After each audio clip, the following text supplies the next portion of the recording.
मां जानकी सेवा संस्थान मालदा हरनाताड़ मोड़ पर स्थित है। संस्थापक से मीडिया कर्मी से बातचीत में उन्होंने बताया कि बच्चों को कंप्यूटर की बहुत सी ऐसे कोर्सेज है जिसको हम निःशुल्क पढ़ाते हैं। उन्होंने बताया कि आज के तकनीकी दौर में कंप्यूटर का महत्व बहुत बढ़ गया है।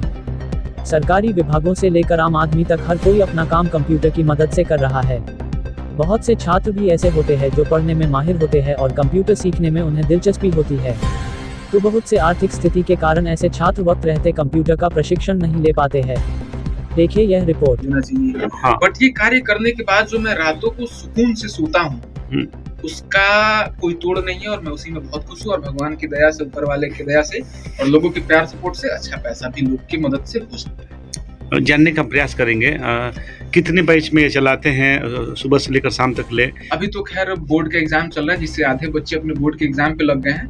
नहीं तो सुबह 7 बजे से इंस्टीट्यूट चालू होता है और 11-12 बजे तक दोपहर में चलता है, फिर शाम को 2 बजे से चालू होता है और शाम 5:30-6 बजे तक चलता है। आपके यहाँ के बच्चों और बच्चियों का शिक्षा किस प्रकार दी जाती है, उस पर थोड़ा प्रकाश आप डालेंगे?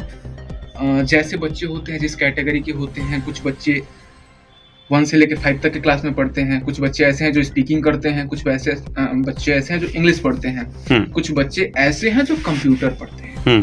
तो शिक्षा देने का काम करते हैं। ये आप कार्य जो करते हैं तो आपके मन में एक अलग से होता है, क्योंकि हम लोग जब गुजरते हैं इस रास्ते से तो लोग चर्चा करते हैं कि वो बच्चों को शिक्षा देते ही हम सुन कर के आए हम लोग, भाई वो कैसे व्यक्ति हैं, कितनी बढ़िया जो पहल कर रहे हैं, जो धनवान लोग नहीं करते हुए आप एक मिडिल क्लास परिवार से होकर के आप करने काम कर रहे हैं। तो अपने आप को बच्चों के बीच रह कर के निःशुल्क सेवा देते हैं।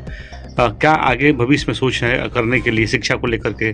देखिए, मैं बहुत सारी चीज़ें देखता हूँ कि जो व्यक्ति शिक्षा, स्वास्थ्य और गरीबों की चीज़ों को सुधार सकता है वही व्यक्ति उन चीज़ों का व्यापार कर रहा है। जैसे हम मानते हैं बच्चा पढ़ेगा कहाँ, स्कूल में, कॉलेज में।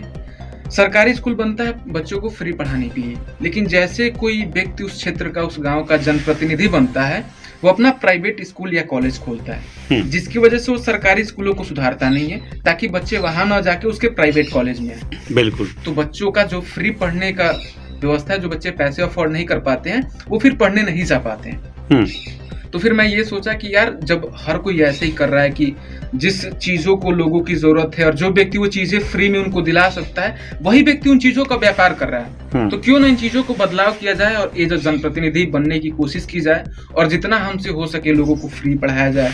मेरी भाभी डॉक्टरी कर रही हैं, जैसे उनका पूरा हो जाएगा कैसा अस्पताल बनाया जाएगा, आप कहीं भी देखेंगे तो मेरे बोर्ड पे लिखा गया है फ्री, बहुत कम पैसे का अस्पताल। तो जैसे उनका डॉक्टरी पूरा हो जाएगा, कैसा मेडिकल और एक ऐसा हॉस्पिटल बनाया जाएगा जो मार्केट रेट की 100 रुपए की दवाओं को डायरेक्ट 50 रुपए में देने का काम करेगा। बिल्कुल।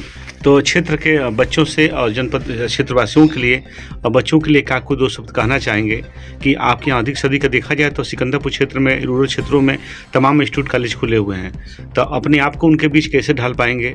देखिए, जब मैं शुरू में इसको स्टार्ट करा था तो बहुत सारी दिक्कतें आई थी, क्योंकि मैंने बोला था कि मैं बहुत कम पैसे में मेडिकल स्टोर, हॉस्पिटल दूंगा, बहुत कम पैसे में एजुकेशन सिस्टम दूंगा, तो और शायद हो सके तो पॉलिटिक्स में भी आऊंगा। तो मेरी अकेले पॉलिटिशियन से भी लड़ाई हो गई, जो स्कूल वाले थे उनसे भी दुश्मनी हो गई और जो हेल्थ सेक्टर में थे उनसे भी विवाद हो गया। तो इन सभी लोगों ने मिलकर बहुत सारी चीजें की, मेरा इंस्टीट्यूट तोड़ दिया गया होगा, मैं आपको वीडियो दे दूंगा, देख लीजिएगा। मैं करीबन 2 बार जेल जा चुका हूँ इन्हीं चीजों को लेके। तो अब तो खैर आदत सी हो गई है और अभी भी मेरे यहाँ कोई भी स्टाफ जब पढ़ाने आता है ना, आप जो लोग यहाँ से स्टाफ निकले हैं उनसे आप कभी मिल लीजिएगा कि उनको ये चीजें आती है कि आप वहाँ पढ़ाने मत जाइए, उसके बदले आपको क्या चाहिए। बिल्कुल। जैसे मान लीजिए कि यहाँ पे मैं किसी स्टाफ को 5,000 रुपए दे रहा हूँ और वो बच्चों को फ्री पढ़ा रहा है। बिल्कुल। तो जो बड़े बड़े कॉलेज हैं, बड़े बड़े इंस्टीट्यूट्स हैं, वो उनको ऑफर करते हैं कि आप मेरे यहाँ आ जाओ, मैं आपको 10,000 दूंगा, बस वहाँ पे मत जाइए। तो ऐसे बहुत सारी दिक्कतें आती है जिनको हम लोग फेस कर रहे हैं और इन्हीं चीजों को लेकर मेरा आज थोड़ा सा संस्थान डाउन है। अपने क्षेत्र के ग्राहकों से क्या आपकी अपील रहेगी, क्या कुछ कहना चाहेंगे? जी, मैं तो बस यही कहना चाहूंगा कि आपने बहुत लोगों को देखा है, बहुत लोगों को मौका दिया है, एक बार पढ़े लिखे युवाओं को सामने लाइए, उनकी बातों को सुनने की कोशिश करिए, समझने की कोशिश करिए, क्योंकि आज टेक्निकल दौर है जी। आज सिर्फ पैसे फेंक के चीजें नहीं हो सकती हैं। अगर पढ़ा लिखा युवा है तो वो पढ़ा लिखा युवा सिर्फ टेक्निक के बल पे बहुत कम लागत में बहुत सारी चीजें दे सकता है। आज मान लीजिए कि हम लोग पढ़े लिखे हैं, बहुत सारी मैन्युफैक्चरिंग चीजों को जानते हैं, अगर हमें मौका मिला, लोगों ने मजबूत करा, तो हम यहीं पे उन चीज़ों की मैन्युफैक्चरिंग प्लांट लगाएंगे। हमें पता है कि लोगों को फंडिंग ला के कहाँ से फ्री पढ़ाया जा सकता है, हम वहाँ से फंड लाएंगे, गरीब बच्चों को फ्री में पढ़ाएंगे। मैं ऐसे ऐसे लोगों को जानता हूँ कि अगर आप उनके पास जाएं और अच्छे कामों के लिए पैसा मांगे तो देंगे, तो हम वहाँ जाएंगे, उनसे पैसा मांगेंगे, मदद मांगेंगे और यहाँ पे लाके गरीब बच्चों की शादी करेंगे। हालांकि आप मेरे बोर्ड में पढ़ेंगे भी कि बच्चों की शादी का भी उसमें जिक्र है। बिल्कुल। तो बस एक बार हम लोग को मौका दें, हम लोग ऊपर से चीजें लाएंगे और नीचे देंगे। धन्यवाद।